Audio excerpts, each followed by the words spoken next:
بسم اللہ الرحمن الرحیم۔ السلام علیکم ناظرین، میں اویس الرحمن آپ کے ساتھ مخاطب ہوں۔ آج ہم بات کریں گے کامیاب لوگ، سکسیسفل لوگ کون سے ہوتے ہیں۔ ہماری سوسائٹی کے اندر جب کسی کامیاب شخصیت کا لفظ ہی لیا جاتا ہے تو فوراً ہمارے ذہن کے اندر بل گیٹس کا نام آتا ہے کہ یار اس کے پاس تو بہت زیادہ پیسہ ہے، وہ کامیاب ہے۔ یا کسی شہرت یافتہ بندے کا نام فوراً ذہن میں آ جاتا ہے کہ وہ بہت زیادہ مشہور ہے تو بہت زیادہ کامیاب ہے۔ یا فوراً ذہن میں یہ آتا ہے کہ اگر کسی کے پاس عہدہ اور وزارت ہوگی تو وہ بہت زیادہ کامیاب ہو جائے گا۔ اصل کامیابی یہ نہیں ہے۔ اگر یہ چیزیں کسی انسان کو مل جاتی ہیں، انسان مشہور ہو جاتا ہے، یا کوئی اعلیٰ اس کو وزارت اور عہدہ مل جاتا ہے، یا اس کے پاس بہت زیادہ پیسہ آ جاتا ہے تو ٹھیک ہے، اللہ تعالیٰ کی نعمتیں ہیں۔ اگر اس کو جائز ذرائع سے یہ چیزیں مل گئی ہیں تو یہ بھی اللہ کی نعمتیں ہیں، لیکن یہ مستقل کامیابی کی ضمانت نہیں ہے۔ مستقل کامیاب شخص وہ ہے، یاد رکھیں، جس کی نیکیاں زیادہ ہیں، اور ناکام شخص وہ ہے جس کے گناہ زیادہ ہیں اور نیکیاں تھوڑی ہیں۔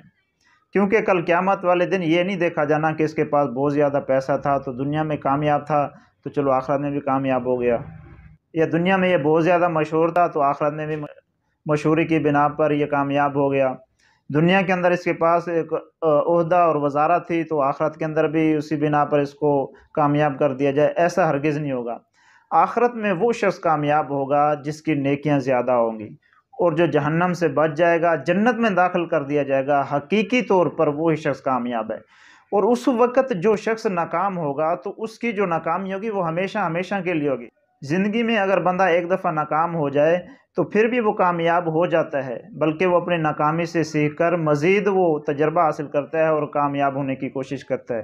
لیکن آخرت کے اندر جو بندہ ایک دفعہ ناکام ہو گیا اور جہنم میں داخل کر دیا گیا تو اس کی وہ ناکامی ہمیشہ کے لیے ہوگی، اور اس کے برعکس جو شخص جنت میں داخل کر دیا جائے گا تو اس کی جو کامیابی ہوگی وہ ہمیشہ ہمیشہ ہمیشہ کے لیے کامیابی ہوگی، کبھی بھی وہ ناکام نہیں ہوگا۔ اللہ کے نبی صلی اللہ علیہ وسلم نے ایک دفعہ صحابہ کرام سے پوچھا کہ اے میرے صحابہ کرام، تم جانتے ہو مفلس کسے کہتے ہیں؟ اب مفلس کا جو عرف کے اندر معنی کیا جاتا تھا انتہائی غریب، جس کے پاس پیسہ اور دولت نہ ہو۔ تو صحابہ کرام نے کہا کہ مفلس وہ شخص ہے جس کے پاس درہم اور دینار نہ ہو، خوراک نہ ہو، رہنے کے لیے کوئی چھت نہ ہو، تو وہ مفلس ہے۔ اللہ کے نبی صلی اللہ علیہ وسلم نے فرمایا کہ نہیں، میری امت کا غریب شخص، مفلس شخص وہ ہے جو کل قیامت والے دن آئے گا، اس کی نیکیاں بہت زیادہ ہوں گی، پہاڑوں جیسی ان کی نیکیاں ہوں گی۔ جیسے ہی وہ اللہ کے سامنے حساب و کتاب کے لیے کھڑا ہوگا تو دوسری طرف سے ایک شخص آئے گا اور وہ کہے گا کہ اے اللہ، اس بندے کا جس کا تو بھی حساب و کتاب کر رہا ہے، اس نے دنیا کے اندر مجھے گالی دی تھی، اس وقت میں کمزور تھا، یہ طاقتور تھا، دنیا کے اندر تو میں اس سے حساب کتاب نہیں لے سکا، آج تیری انصاف کی عدالت ہے تو مجھے اس سے انصاف دلوائیں۔ تو اللہ تعالیٰ یہ نہیں کہیں گے کہ بھئی جس طرح اس نے تجھے گالی دی تھی تو اب تو بھی اسے گالی دے دے، نہیں، جتنی اس کی نیکیاں بنتی ہوں گی اللہ تعالیٰ اس کی نیکیاں اٹھا کر اس کے نام اعمال میں شامل کر دے گا۔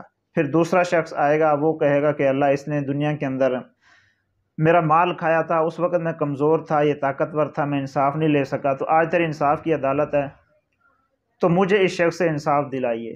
تو اللہ تعالیٰ اس کی جتنا اس نے ظلم کیا ہوگا نیکیاں اٹھا کر اس کے نام اعمال میں داخل کر دیں گے۔ اسی طرح تیسرا شخص آئے گا، چوتھا شخص آئے گا، تو اس کی نیکیاں اللہ تعالیٰ اٹھا کر جتنا اس نے دنیا کے اندر لوگوں کے اوپر ظلم کیا ہوگا اس کے نام اعمال میں شامل کرتا جائے گا۔ تھوڑی دیر کے بعد اس کی ساری نیکیاں ختم ہو جائیں گی اور ابھی حساب و کتاب والے باقی ہوں گے، تو پھر اللہ تعالیٰ ان کے گناہ اٹھا کر اس کے نام اعمال میں شامل کر دے گا۔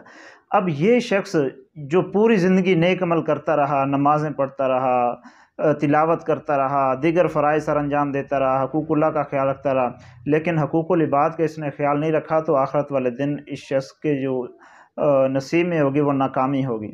تو یہ اصل وہ ناکام لوگ ہیں۔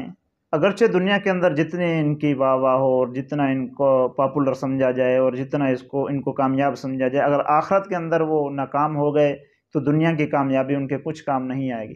تو اپنے یہ مائنڈ سیٹ پہلے چینج کریں کہ جو اصل کامیابی ہے وہ دنیا کی نہیں ہے۔ دنیا تو ایک امتحان کی جگہ ہے، اللہ تعالیٰ کسی کو اچھی زندگی دے دیتا ہے، ٹھیک ہے، اللہ تعالیٰ کا فضل ہے۔ اگر کسی کو اچھی نہیں ملتی، وہ غربت میں اپنی زندگی گزار رہا ہے، تو یہ بھی اللہ تعالیٰ کی مہربانی ہے کہ شاید وہ اتنی عبادت فراوانی کی صورت میں نہ کرتا جتنی وہ غربت کی حالت میں کر رہا ہے۔ تو اپنا مائنڈ سیٹ چینج کریں کہ جو اصل کامیابی ہے وہ آخرت کی ہے، جو اس دن ناکام ہو گیا اس کی ناکامی ہمیشہ کے لیے ہوگی۔ تو اللہ تعالی ہمیں ان کامیاب اور خوش نصیب لوگوں میں شامل کرے جو آخرت کے اندر اللہ تعالی انعام یافتہ لوگوں کو اپنے انعامات سے نوازیں گے اور جنت میں داخل کریں گے۔ والسلام۔